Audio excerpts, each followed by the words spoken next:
Hello anh em, xin chào anh em đã quay trở lại mình Hà Đá Bet. Đã lâu rồi mình không làm video ở video Megamu ở trên kênh YouTube. Nay thì có thời gian rảnh, có một số anh em hỏi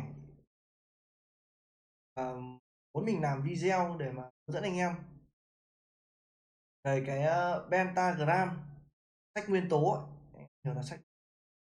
Thế thì hôm nay mình sẽ làm một cái video để hướng dẫn anh em về cái sách nguyên tố này, và mình sẽ tư vấn cho anh em những cái gì mà mình biết và mình đã chơi, những cái em có thể nghe và tham khảo. Nếu mà có sai sót hay là cần bổ sung gì anh em có thể comment phía bên dưới. Ok, bắt đầu đi vào những cái nhỏ nhất. Những cái này kiếm ở đâu, nhân của nó, những bộ nhân này làm cách nào để có. Đây, để về về cái pentagram này đi, về cái vỏ này. Một cái vỏ này ấy, nó sẽ là tương ứng với một chỉ số và một tác dụng khác nhau. Đây là một số cái vỏ của mình đang sử dụng và mình đang sưu tầm về đây được để làm video. Còn rất nhiều các cái vỏ khác nữa ở bên ngoài kia, nhưng mà mình không thấy ai dùng mấy, và dường như nó không, rất ít người dùng. Những cái vỏ Kundun này, vỏ Stronghold này, cái vỏ Kundun Blandre này đi, mình phát âm thì khó đọc thì anh em có thể xem kèm theo hình ảnh nhá. Này thì anh em có thể tra được những cái map nó rớt đây, những cái map mà đây từ 3 1 2 3 4 5 6 cái map này, 1 2 3 4 5 6, đây 6 cái map mà có chữ Gante này em tra đây thì nó sẽ xác suất rớt là những cái này. Đây, những cái trong Hong Kong một vài cái khác. Còn những cái Lisa này là nó thuộc hàng cao cấp rồi. Có thể nhìn hình dáng bên ngoài anh em thấy nó giống nhau nhưng mà cái tên của nó khác nhau nhé, chỉ số nó sẽ khác nhau. Lisa này thì đen bot, cái Kundusia này cũng thế, cái này cũng đen bot này, cái Atoli này cũng đen bot nó mới có này, nó mới rớt này, những con bot thì trang này em thể rớt được những cái này vì giá thành thì những cái này nó sẽ rẻ hơn so với những cái đen bot này. Mình sẽ tiếp về những chỉ số của các cái beta này nhé. Bây giờ đi vào đến các cái nhân bên trong này, thì ở cái pentagram ấy nó khác nhau, nó ăn nhau, nó khác nhau chỉ ở những cái vỏ thôi, những cái chỉ số của các cái vỏ mình dùng thôi. Còn bộ nhân bên trong là nó đều như nhau hết, bộ nhân bên trong nó là như nhau hết. Nó chỉ khác là bạn đập lên được 10 10 10 hay là bạn để 10 17, nó này hơn nhau chỉ số, những cái là tăng giảm ấy, mạnh yếu hơn nhau một chút chỉ về cái chỉ số, cái level của cái nhân nữa anh em để thôi. Còn về bộ nhân thì nó dùng như nhau hết. Nó quyết định ở cái vỏ và cái nhân 5, nó quyết định ở cái vỏ và cái nhân 5 anh em chơi như nào. Còn 4 cái nhân này nó đều như nhau cả. Bây giờ để mà anh em có được cái nhân này thì anh em cần dùng cái Mithi này. Khi này anh em thể đi mua hoặc đi chan đấy, thì nó cũng chan ở những cái map này, có cái map này đi chan nó sẽ rớt ra những cái viên Mithi con này đi, gọi tôi gọi là con thì nó sẽ 5 cái cục này thì nó sẽ được tự động ghép thành một cái cục này, một cục Mithi hoàn chỉnh này. Mỗi một cái màu nó sẽ thể hiện cho một cái nguyên tố khác nhau. Giờ mình sẽ hướng dẫn anh em đập. Khi anh em đi có rồi, anh em trang này, anh em có được cục này thì anh em để đập. Mình có mỗi một viên, với mình cũng làm, nhưng mà video mới mình bị lỗi, mình bị bỏ nên là viên mình đập, nếu mà nó lên thôi. Anh em cho vào đây dòng đầu tiên về Echeon nhá. Em đây anh em chưa biết map ở chỗ này đâu, này đâu thì đây. Em về Echeon này, mau về nó bắt cho anh di chuyển đi ra đây. Đây, nhập con nào tím.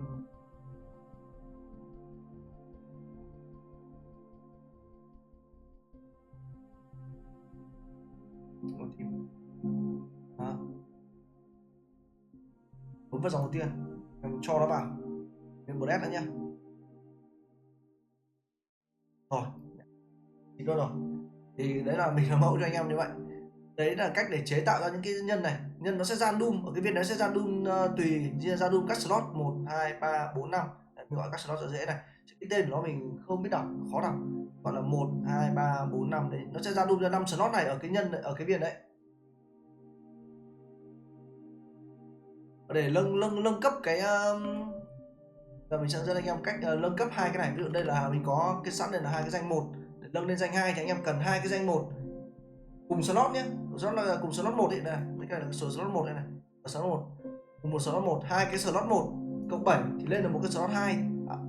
Phải hai cái slot 7, hai cái slot 1 cộng 7 thì sẽ lên được cái danh 2.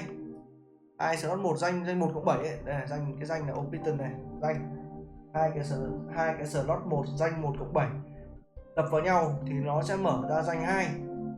Hai cái danh 2 cộng 7 đập lên thì sẽ thành cái danh 3. Thì đập ở cái danh 2 ấy nó sẽ xác suất ngẫu nhiên các cái chỉ số này, ví dụ là attack weak hay là nó attack cái khác. Đấy là nó sẽ ra đun vào cái dòng này, ra đun cả cái tính năng luôn các cái chỉ số của nó. Hai cái nhân đầu này, cái slot 1 này với slot 2 này thì mặc định nó sẽ là tăng đam theo hệ, đam vào hệ đấy. Còn cái slot 2 slot 4 là mặc định nó sẽ là death này, bạn nhìn này, cộng là death này, cộng với death này, cộng attack này, mặc định luôn, mặc định hai cái một cái hai cái này là tăng attack và hai cái này là tăng death. Nhân 5 này nó sẽ tăng, nó sẽ là quyết định của bạn chơi nó như thế nào. Lúc mình sẽ nói về danh 5 nhân 5 này, những cái gì nói về những cái gì mình hiểu biết, anh em để tham khảo, mình thiếu sót anh em thể bổ sung nhé. Bây giờ mình sẽ dẫn anh em nâng cấp để lấy lên danh 2. Bây giờ sẽ đập hai cái này lên cộng 7 đã. Danh 1 thì nó rất ít khi xỉn, và anh em những cái slot quan trọng, những slot ít ra như slot 4 là rất ít khi nó ra. Anh em lên đập cả đập cho bùa vào. Bùa này thì anh em đi mod, nó đi mua mod ở mod ấy, trong mod là cái gì để làm cho chắc, vì nhân phẩm mình đen thì thôi, một mình cũng bùa đi.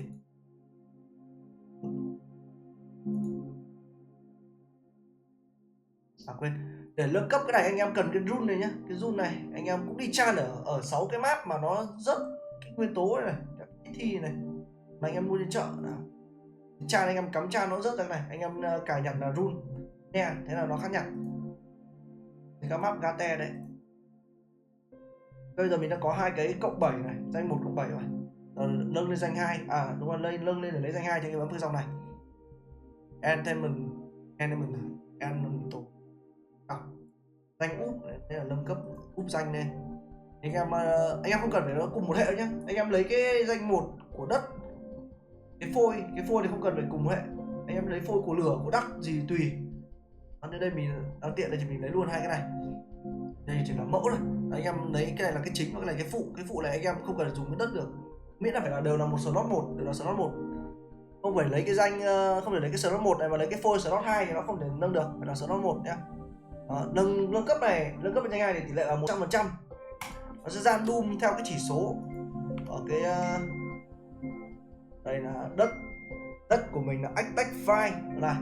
Đấy, danh 2 của mình là attack file thì là chuẩn hệ này. Theo như cái bảng cái này sẽ là chuẩn hệ. Một chút nữa mình sẽ show cho anh em cái hệ.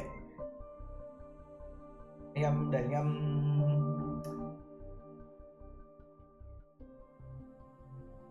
biết làm sao để còn là chuẩn hệ, là khắc hệ như nào nhé. Bây giờ đấy mình lên được danh 2 rồi, bây giờ anh em muốn nâng lên danh 2 thì anh em bấm phần danh 2 thôi.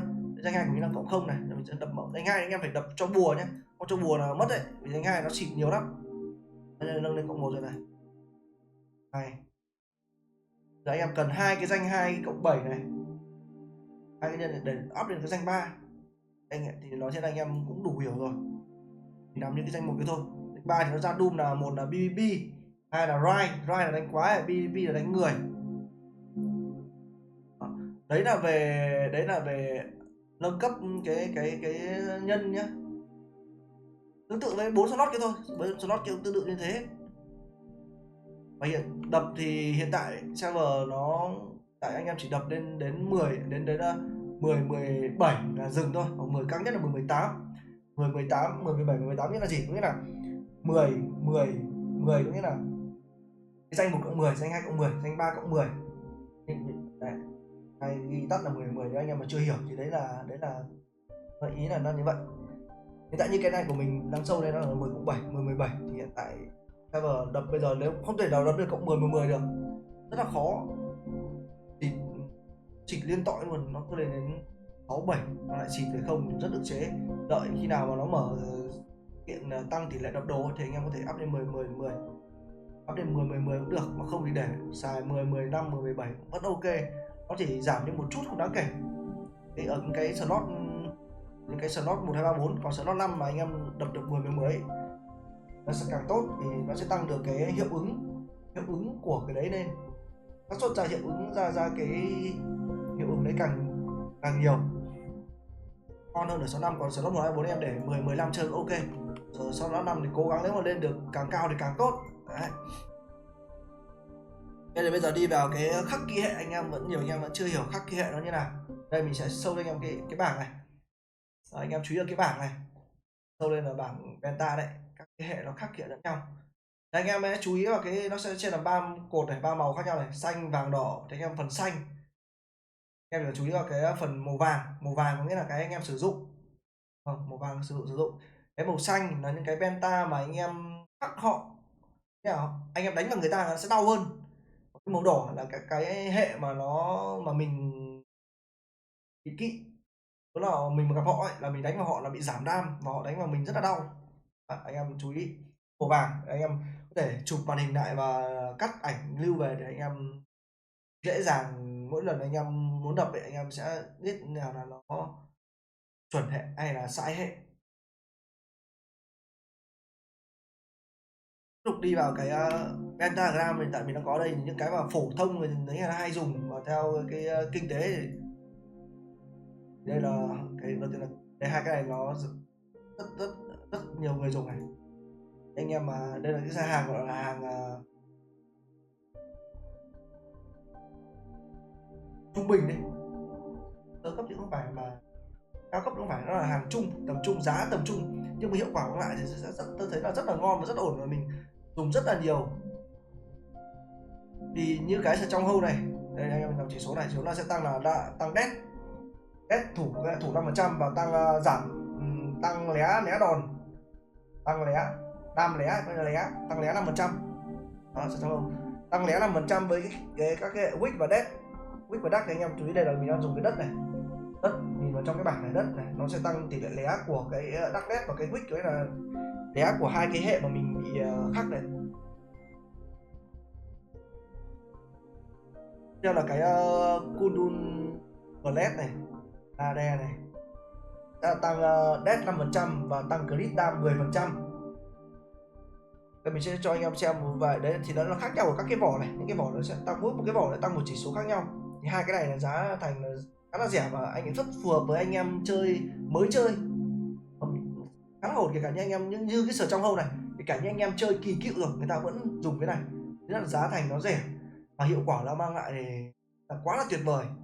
Giá của một cái này nó cái vỏ nhé, nói cái vỏ nó chỉ rơi khoảng 15k MC đổ lại và hiệu quả bạn rất ok. Đến theo là cái Liza này nó thuộc cái hàng cao cấp rồi. Đây Liza nó tăng là full crit dam, tăng toàn crit dam thôi. Theo đến là mình sẽ đến theo là cái Kundusia này, nó cũng là hàng cao cấp, nó sẽ hơn cái Liza này xét về loại giá cả nhé. Còn công dụng tác dụng thì mỗi người một cách chơi, một class, một cách win thì người ta cảm nhận khác nhau, nhưng vì độ hiếm và cái giá trị của nó trong server của Megamu này, và mình thấy là những ở game khác nó cũng xếp theo cấp bậc rồi đấy. Như cái Kundusia này nó sẽ đắt hơn cái Liza này. Nếu mà nói về vỏ Liza hiện tại giá trung bình dao động khoảng 300k MC, thì cái vỏ của cái Kundusia này nó rơi khoảng 400k MC đến 500k MC. Thì chỉ số nó tăng cái gì? Nó sẽ tăng lé tránh của tất cả các hệ. Đây là anh em nhìn cái này nó sẽ cái dòng đầu tiên này tăng 5% lé đòn này sẽ rất giống với cái Kundusia này, nhầm, cái sờ trong hâu này đấy, nó tăng 5% lé đòn nhưng mà nó chỉ tăng của hai cái hệ này thôi. Đấy, wick và dead, wick bóng tối và gió thôi, nhưng cái Kundusia này nó lại tăng tất cả các hệ luôn. Có nghĩa là khi anh em không có điều kiện này, anh em binh một cái pentagram thì anh em có thể sử dụng cái này, dụng cái này thì nếu đánh hội đồng ấy thì nó nhiều hệ thì nó sẽ đỡ hơn. Này. Rồi đến cái Antoli này, đây mình có cái Antoli này, cái này là rất là hiếm trong server. nó chỉ ăn ở cái con boss Lock Severe ở trên map map map đây là nó chỉ xuất hiện ở map Urut đây thôi. Mình bị chém vào đây. Đây nó chỉ ra ở cái map Urut này, ăn boss map Urut này thôi. Có tỷ lệ nó rất là thấp, mà những cái boss này thì những cái vui lớn, vui cầm trịch server nó ăn dã man lắm. Giá của cái Caduceus này thì nó cái giá của cái Stronghold này, sorry, giá của cái Anatolia này nó rơi vào khoảng, riêng cái vỏ không nó rơi khoảng 600k MC, và nó cũng rất là hiếm, rất ít người bán. Em nhiều anh em mới giờ cứ nghĩ là Lisa nó sẽ cái đắt đấy, không, nó còn store hai cái này nữa. Còn về công dụng thì anh em phải, người chơi người ta sẽ tự cảm nhận. Đó thì cái này, hai cái này đây, ba cái này, cái Caduceus này, cái Anatoly này, cái Stronghold này, nó có cái chỉ số khá là giống nhau là tăng né đòn. Đấy, tăng né đòn rất là chung, có điểm chung là tăng né đòn. Khác nhau là ở cái Anatoly này nó tăng thêm 5% đét nữa, có cái này nó thiên về cái dạng thủ luôn, thiên về dòng thủ luôn. Cái này thủ còn thêm tí đam. Đó. Cái này cũng chuyên về thủ này, cái Stronghold này nó rất giống với cái Anatoly này luôn. Đó là lý do tại sao mình bảo anh em vào cái giá Anatoly đấy rất đắt nhá, mà nó mang hiệu quả đem lại rất là khá là cao ấy, chơi rất là ổn. Em sao mình luôn nói với anh em trong vui, nói với cả anh em là chờ trong hâu ngon bổ rẻ. Đây này có 15k 15k MC, mà cái Anatoly này đến tận 600k 600k MC một cái vỏ thôi. Và nếu anh em dùng hai cái khắc kiện lẫn nhau ấy, khắc kiện lẫn nhau, thì anh em dùng hai cái này, mua hai cái này hết 30k MC, nhưng sẽ cần sắm tới hai bộ nhân khắc kỳ hệ. Các cái như mình vừa nói là mình, anh em chú ý dòng vàng này đấy. Đây để về, đi về các cái những cái mà những cái Pentagram mà phổ thông trong server ấy, như cái này là tầm trung này, anh em chơi thoải mái này, giá rẻ, chơi ổn. Em muốn cao cấp hơn để dùng Lisa, còn mỗi cái này nó đều tăng số khác nhau nha. Những cái Lisa này một tí sẽ đi vào đây. Bây giờ mình nói về cái khắc kệ đi. Đây thì mình khắc kệ, mình dùng cái đất đi, thì mình cần thêm một cái lửa đất, thêm một cái lửa đất này. Em chú ý là đất gặp đánh nó khắc thằng Đắc và thằng Wick, các thằng bóng tối thằng gió. Khi mình gặp thằng bóng tối và thằng bóng tối thằng gió thì mình sẽ chuyển sang cái lửa. Đó là tại sao anh em dùng, mình bảo anh em dùng hai cái Pentagram để nó khắc kiện là như vậy. Rồi anh em mà gặp đang đánh lửa, anh em gặp thằng đất và thằng nước thì anh em lại chuyển sang cái đất này. Đất thì họ đánh nước, mà đất đánh đất thì nó lại bằng ngang cơ, không cần, chỉ cần hai cái Pentagram để khắc thay đổi thế thôi. Là nếu đánh trong solo nhé, đánh trong hội đồng mà anh em đổ nhanh tay được thì đầu được càng tốt. Đấm khắc kiện nó rất là đau lắm. Bình thường ví dụ nhá, mình đánh thằng mình cầm giờ trong hâu này, mình là thằng đất đi, mình đấm vào thằng gió là cái thằng mà mình nghĩ nó, mình chỉ được 20k thôi, 20k đam entertainment thôi. Nhưng mà nếu mà mình chuyển sang cái trong hâu lửa là cái thằng khắc thằng Wick đấy, đấm vào thằng Wick đấy phải lên là 40k đấy, nó trên nhau gần như là gấp đôi. Em có thể tùy vào các class nữa nhé, có nhiều class đam pentagram nó thấp không nói. Đó là lý do tại sao mình bảo anh em là dùng hai cái pentagram để nó khắc kiện như vậy.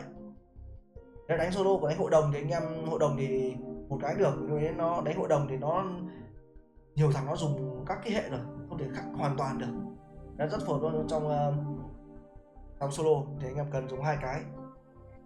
Ok, để đi vào cái nhân 5, cái khác nhau, một cái khác nhau nữa là cái nhân 5. Đây về cái nhân 5. Nhân 5 ở đây thì mình đang có một, nó quyết định nhiều cái nhân 5 ấy, nhân 5 này khác nhau rất nhiều. Tại đây mình chỉ có được 3 cái thôi. 3 cái. Em chú ý cái phần nhân 5 nhé. Đây là số 5 này nó khác nhau ở cái số 5 này nữa.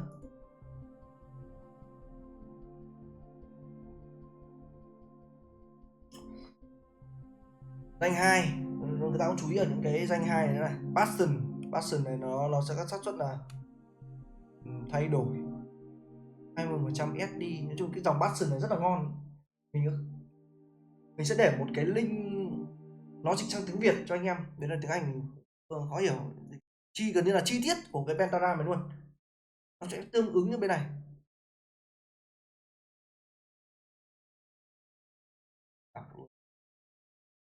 Đây cái nhân 5 mình sẽ để cái link này. Nhân 5 này nó sẽ ở cái slot 3 này, đánh 3 nó sẽ hiệu ứng ở slot 3 này. Ví dụ paralysing thì những cái này nó là làm chậm đối thủ, làm chậm đối thủ anh đánh nhau ấy, nó sẽ làm chậm đối thủ. Ví dụ anh em nó sẽ phù hợp cho những con như tay dài thì nó áp sát, thì nó, nếu mà nó bỏ chạy nó làm chậm đi, thì tay dài cho con Slay nó áp sát được thằng kia bỏ chạy đâu. Tay dài nó nua theo mà nó thêm cái làm chậm nữa thì phải là đi chuyển rất chậm không. Là như cái bullet này, cái này thì dùng được cho tất cả các cái vỏ đây được hết. Này, những chó chân pin ring này, chó chân pin ring này là chó chân, là cái là khóa mục tiêu ấy. Chó chân lại rất phù hợp với những con tay ngắn như GL, GF, mấy cái con mà nó không có skill khống chế, không skill khống chế áp sát ấy. Nhưng con GL là đa số là cần chó chân này. Để gặp con tay dài mà không chó chân nó lại được, nó chạy nó thả diều cho thì ối rồi. Đây có một cái đặc biệt nữa là cái nhân cái này là mình hiện tại mình chỉ có 3 cái này đây thôi. Nó còn một vài cái như là làm chậm, làm mù này, và một cái nữa là mình thấy là nó có 5 cái cơ. Đánh 3 này, 5 cái. Để mình xem lại nó sẽ có những cái gì. Chói chân này, làm mù này, chảy máu, Gendering là chảy máu, Paladin là làm chậm, Bullet có nghĩa là trừng phạt, có nghĩa là nó lổ. Như anh em đang đánh đam 20k đi, lổ Bullet một phát là nó giật, gần như là đánh thẳng vào máu luôn. 30% đánh sốc đam vào máu ấy. Đây anh em sẽ chú ý vào cái Bullet này, đó là 30% đam, đánh kiểu 14% đánh thẳng vào máu ấy. Nhưng mà ấy, nó sẽ đánh thẳng vào máu theo cái crit đam của anh em. Thì cái bullet này ấy, nó chỉ phù hợp cho những cái penta nào mà nó tăng nhiều crit. Bây giờ anh em mà lắp cái bullet này vào cho cái Caduceus này hay cái sở trong hâu này thì anh em đánh nhau nó không, gần như là nó không bao giờ lổ bullet luôn. Bullet nó sẽ đam màu trắng, thì nó gọi là đam xuyên giáp ấy. Thì những cái này nó lại không tăng crit, vì thế nó chỉ có phù hợp duy nhất cho cái Liza thôi. Cái bullet này ấy, nó chỉ hợp với Liza hoặc là cái Caduceus này, Kudun Brale này, vì nó có tăng được crit 10%. 10% thì nó khả năng nó cũng sẽ lổ bullet, nhưng mà nó sẽ rất là ít, rất là thấp, cậu nó lổ rất là ít. Còn cái Liza này đó, cả 3 cái chỉ số full crit luôn, tổng crit nó lổ là 40% crit, là nó sẽ hợp với cái bullet này. Bullet này thì nó chỉ đi với Liza thôi. Nếu anh em bảo là win cái bullet mà lắp vào những cái này không có tác dụng gì cả, vì nó không tăng crit. Bullet này nó chỉ lổ theo crit đam, lắp lên nó sẽ rất là ít, nên là nó sẽ không lổ bullet luôn, thì nó chỉ lắp vào những cái crit đam thôi. Đấy, lắp vào cái Liza này. Còn đây nó khác nhau ở trong hệ Pentadam này, nó sẽ khác nhau ở cái vỏ và cái nhân 5. Để mà tùy vào từng class anh em sẽ sử dụng cái nhân 5 theo cái class đấy. Ví dụ như những con sốc đam như con Slay Dark Lord thì nó cần bullet để nó sốc đam lên, thì nó sẽ dùng bullet. Hay là anh em muốn chó chân thì anh em sẽ dùng sang cái binding này, đấy tùy thuộc vào nhu cầu của anh em thôi. Như mình những con DK tay ngắn GL, GF, một số con tay ngắn ấy, thì mình sẽ ưu tiên dùng cái binding này để nó chó chân mục tiêu lại, để mình dồn đam vào nó, hoặc là cái làm chậm này cũng được này. Mình hay dùng những cái thế như thế. Còn anh em thể dùng bullet đi với Liza cũng được. Còn bây giờ về những anh em mà tay ngắn thì mình khuyên anh em nên dùng cái về hệ thủ. Đánh giáp lá cà thì anh em cần thủ hơn, vì mở dao bát, mở dao tranh, mở con bát thì anh em phải áp sát đối thủ rồi. Anh em cần những cái mà nó tăng cứng hơn. Về cái nhân bên trong này thì đây mình hướng dẫn anh em ép rồi này, nâng cấp rank này. Đó, thì về cái nhân bên trong này nó sẽ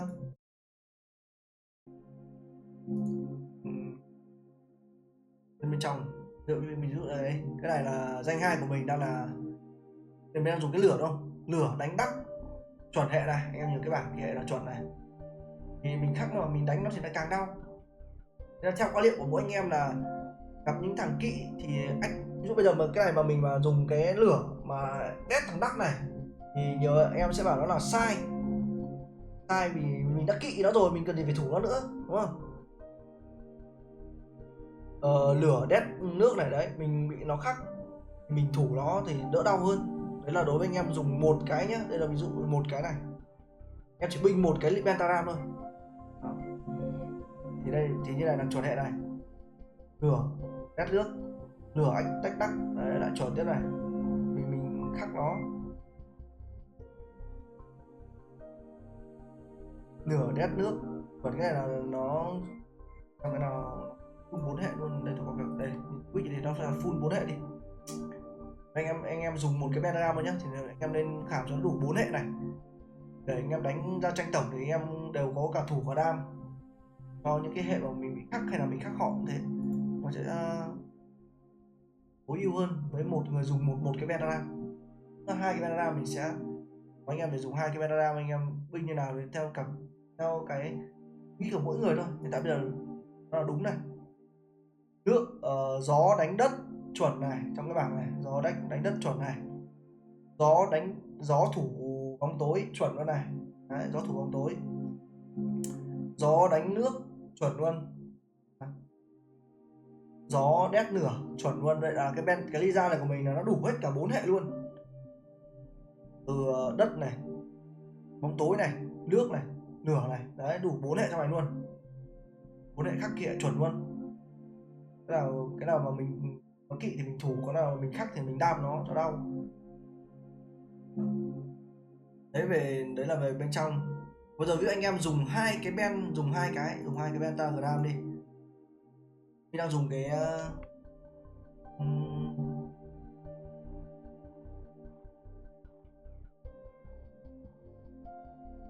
như này, nó là một bộ.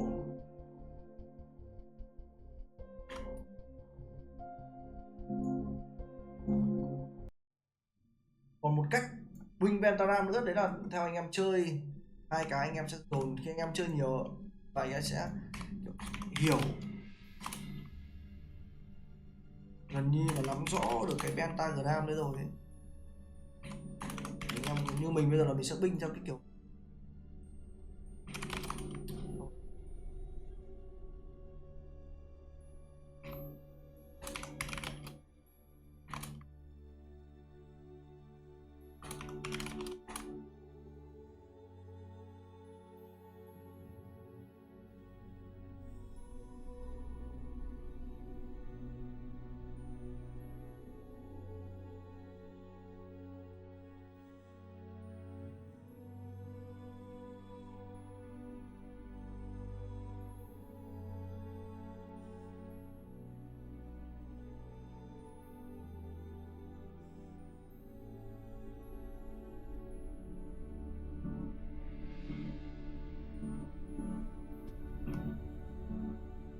chút.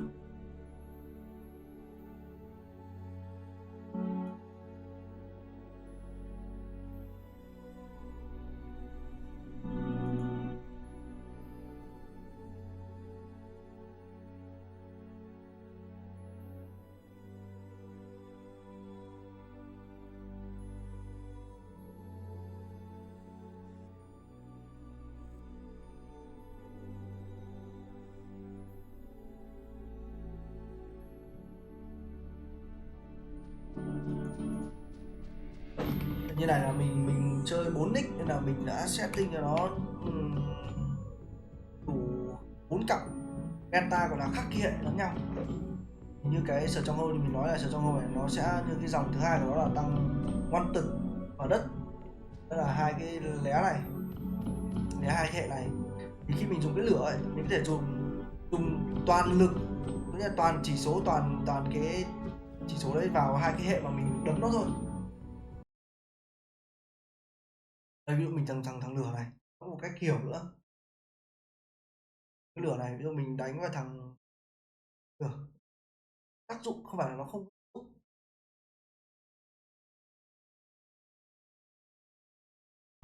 nổ đi đâu nhỉ, cái nào là cái chuẩn ta.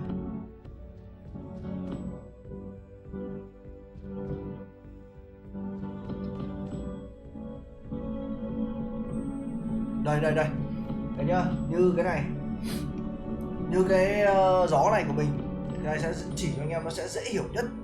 Em biết là anh em chơi anh em sẽ tự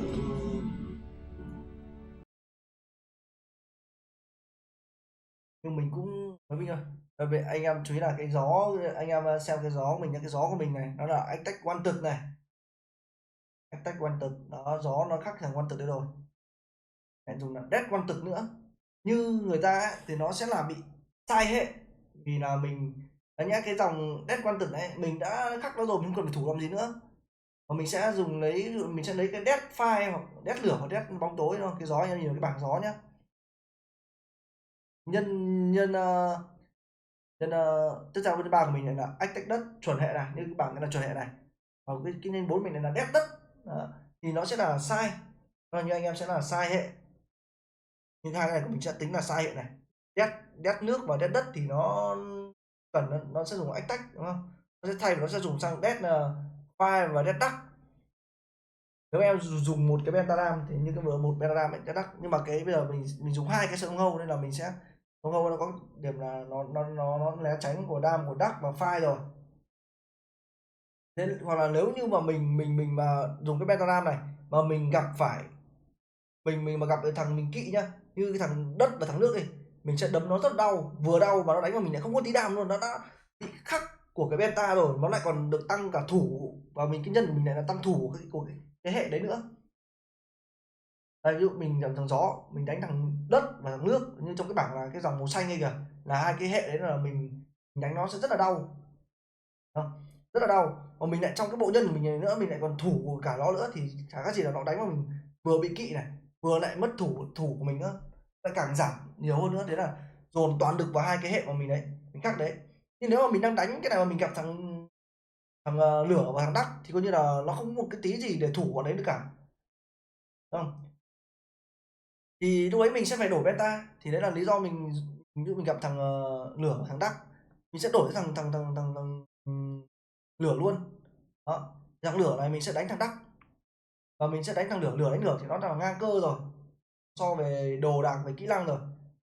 Pentagram nó sẽ không không ảnh hưởng nhiều đâu, vì cái khắc này để mà đánh vào bị khắc đam beta nó sẽ rất là tốn. Ví dụ anh em mà đánh thằng kỵ nhá, gặp phải cái thằng mà anh em kỵ nó, anh em đánh nó đúng anh chỉ được có 20k thôi, nếu anh em để dùng cái pentagram mà kỵ. Đây này em, ví dụ mình cầm thằng phai này mình đánh thằng nước thì mình chỉ đánh được 20k đam, là ví dụ đánh thằng nước của mình được 20k đam, nhưng mà mình đổi sang cái đất thì là đất của mình nó lại khắc thằng nước đấy, đất đánh nước thì mình phải đánh được 40k đam đấy. Nó là nên là nó khắc nhau rất là nhiều, nên là đánh nhau solo thì anh em cần phải có hai cái, nó khắc kỵ hệ qua lại bổ trợ lẫn nhau.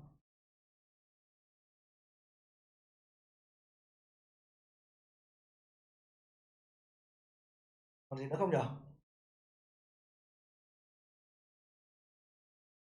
Cái đấy là những cái gì mà mình hiểu, tư vấn cho anh em thể tham khảo xem.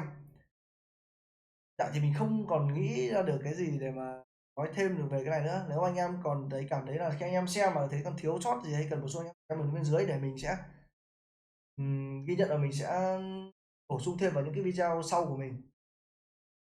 Ok, cảm ơn anh em đã xem video của mình nha. Em có thắc mắc gì comment bên dưới, mình sẽ để một cái link là toàn thể cái là chi tiết về các hệ, các cái tính, các cái khác nhau ở các chỉ số khác nhau ở cái vỏ này, và ở cái nhân nhân nhân năm, ở cái vỏ với nhân năm nhiều, còn ở cái bốn cái kia nó là như nhau hết rồi cả rồi. Có thể khác nhau khi anh em đánh nhau ấy, anh em BK nó khác nhau ở cái hiệu ứng ở cái nhân năm, hiệu ứng toàn bộ ở cái nhân năm, hiệu ứng như là chó chân làm chậm đấy là ở cái nhân năm, quyết định ở cái nhân năm đấy. Ok, video đến đây là kết thúc rồi, cảm ơn anh em xem video của mình nha, anh em chơi game vui vẻ, bye bye.